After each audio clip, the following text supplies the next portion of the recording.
All right, Lori. I hope it's not too late for this to be of any value, but I'll show you a quick look at what I see. First, I guess the first thing that I would see, and I think the thing that throws things off uh, right off the bat is that I think that her blocks she's too far away from the line. Um, generally speaking, you want to have this front leg underneath the hip. So, for example, let me put her in the set position. Right. So here, I just think she's too spread out. You'd like to see this front leg, this drive leg below the hip, and it's not. So, this is the position that she's in. Let me show you a quick video of Richard Thompson, '08 Olympic silver medalist in the 100, doing a three-point stance, and you kind of get a look at the difference. Right. Hips are directly above the toe of the front leg, right? That's the most efficient position to push out of. If it's too far forward, if our foot is in front of our hips, right, we're going to pop straight up because we can't push back from there. And if it's back behind, we're going to fall forward, and we're already afraid of that as it is.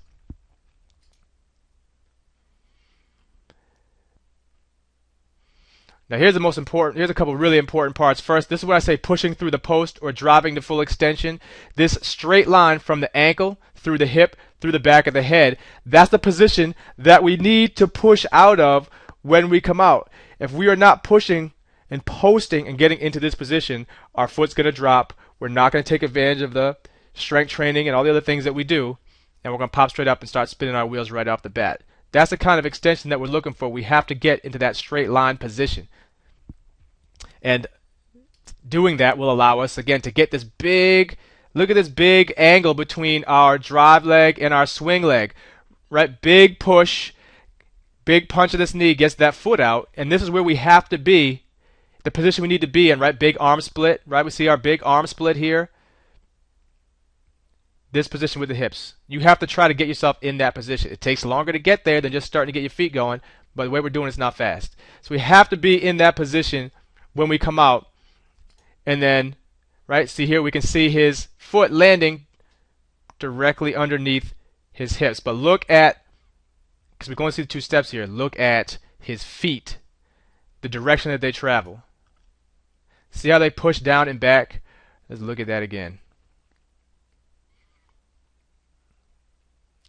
So first thing we notice, what's one thing that we notice here? Watch his feet as he goes to push.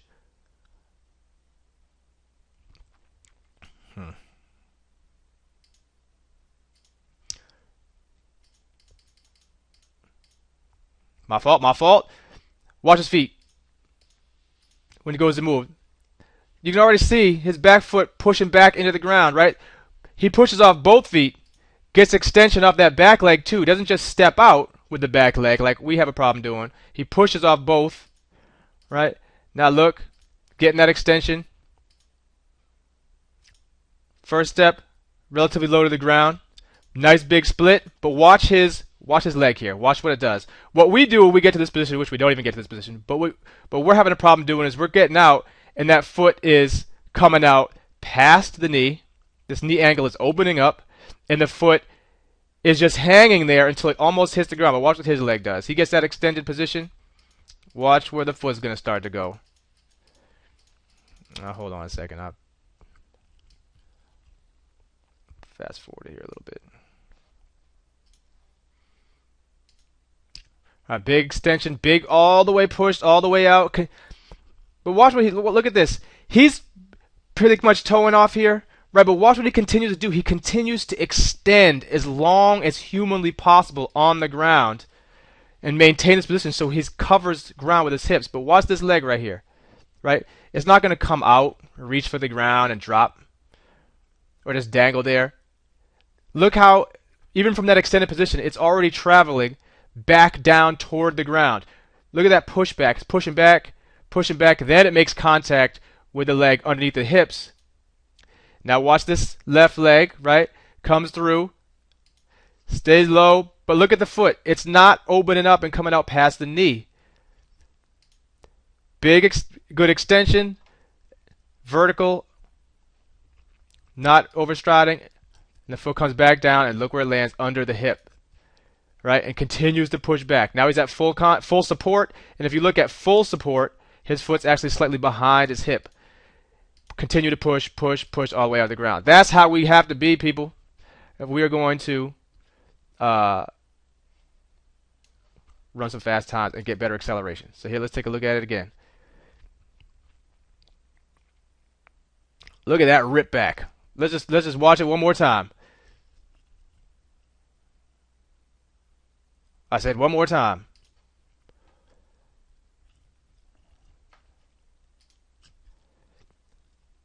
That's brutal. That's violent. Right? That's the kind of violence we're looking for. Pushing into the ground, getting after it. Pushing, rip back into the ground. That's what we got to try to do. That's what we got to try to simulate. That's what we have to try to emulate. Ready, go. All right. So, I think that's going to be part of a problem. I think that leads to a couple issues. So, it's coming out. Again, she's got good body position. There's no doubt about that. Head in line. She's not looking up like most people do. Good angle here. Shins are basically parallel. Good positions. I just think that if her foot's underneath her hip, she's going to be able to get better push, as we'll talk about, and then she can try to get her hips up a little bit higher and get herself not kind of strung out a little bit. So as she comes out,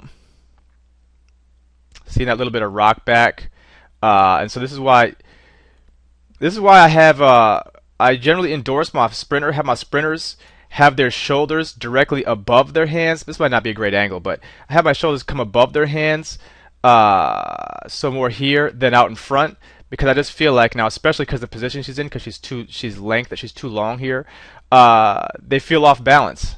And so what happens when you have athletes in this situation? Either they rock back when the gun goes off, or this back leg, as we'll see, just kind of like steps out because her brain is trying to save itself from death. She's falling forward. So, as you can see here, she's anticipating the gun, obviously. So that's technically illegal. But her weight comes back, then she pushes out. So because she's starting from that position, right? So that looks like pretty decent push. I'd like to see a little bit more up here, but it's kind of like holding yourself low. But if you look at the swing leg here, if you look at the right leg, because it had to come from so far back, right now her center of mass started from so far forward,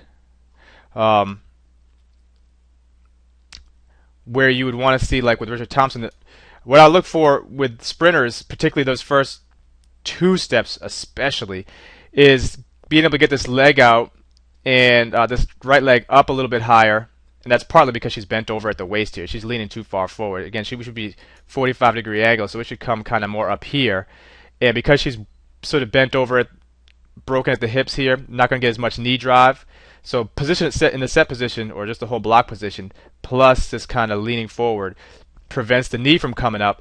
And so instead of getting that really good down and back push back so that she's attacking the ground with her foot, by the time her center of mass gets here, all she can do is kind of drop her foot. So you see that foot. There's the right leg here. We don't see the foot come out and drive back into the ground. We just see it kind of come out and land. She's a lander. So it just lands.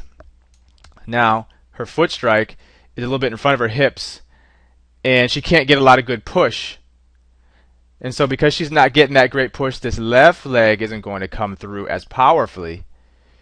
And so her heel recovery is decent here, and she looks like clearly a good athlete. So she's, when I have athletes who come out of this position, they can't do this. But I'm assuming she's pretty good. So she's got extension here. Now look at that left leg.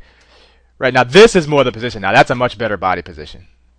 See this straight line? That's better, and she can get her knee up a lot higher than she did out of the block. So that first step is going to be important to fix. But if you look at that leg, right? What I want to see from this position now is this foot start to travel back toward the hips. Foot strike should be during acceleration, so even for the sprint hurdles, first 3-4 steps, directly beneath, if not slightly behind the hips at foot strike. And so she's got a little bit of that. Like, so foot strike, a little bit like a full support here, is not bad, but see this daylight here? Because she's not getting good initial push, right? Action reaction. When the left leg comes down, she can't get that good push with the left leg, so her right leg isn't coming through as fast. So we see this daylight. Ideally, at full support, we should see more like this, right, at touchdown, so that she's the legs are together, and that's going to be more symmetric and allow for optimized push out of the blocks. Still not bad body positions here. Now let's look at that right leg, right? Still so early. We're only, right? 1 step, 2 steps, 3, still early drive, even in the hurdles. So look at that leg. What we're looking for here now is this ankle to stay tucked back behind the knee and drive back into the ground and continue to push your hips forward. And now what we're starting to see, which is very common, is a little bit of what's called casting. Casting this lower leg out, opening this knee angle up. And so at foot strike now, again, she's a little bit out in front of her hips, more than I'd like to see, but pretty good recovery. And again, this leg's dragging behind. I'd like to see this leg a little bit farther forward, so she's not getting quite as good push-pull here. Again, look at this left leg. Not too bad, but I'd really like to see it attacking the ground more. She's what Vince Anderson would call as a lander, right? So what we want people to do is really attack the ground first. So just like in the hurdles, we're trying to get athletes, we make our money on the ground in the hurdles. We don't want athletes floating in the air, so we're always saying attack the ground, attack off the hurdle to get on the ground quicker, right? What weak or poor or scared hurdlers do is they kind of jump over the hurdle and then they land. And once they land, they start running again. And that's not efficient, that's not fast. Well, that's kind of what she's doing in the sprint version, is instead of attacking the ground, she's landing on the ground, then trying to work off the ground, and that's not efficient, particularly during acceleration. So again, we see this daylight here. It wouldn't be as bad if we were truly on the side, but you see what I mean. And so now we see that casting, right? This, I would say, a little bit early for this. I understand you're probably trying to get her up tall. She's a little bit early for that casting.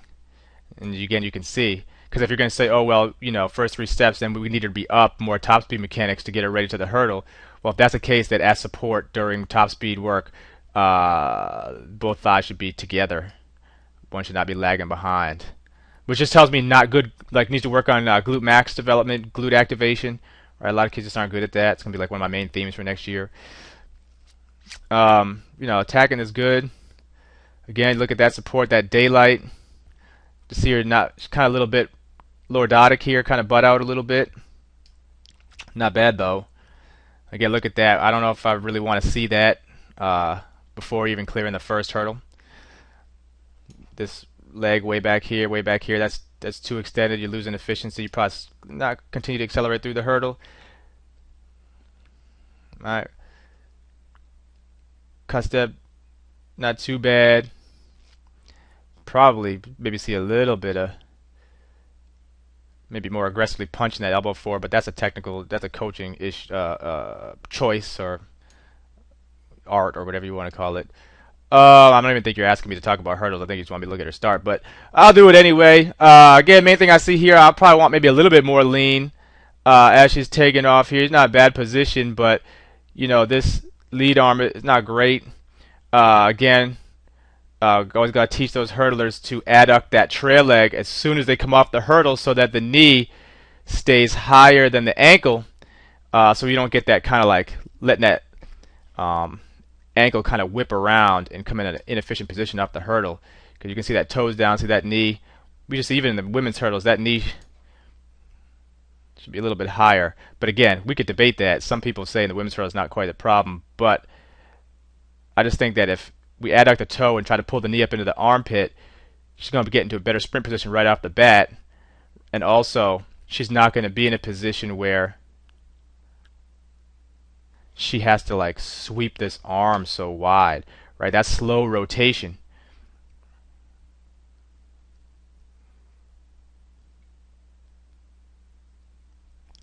We should be able to, we want that door tight.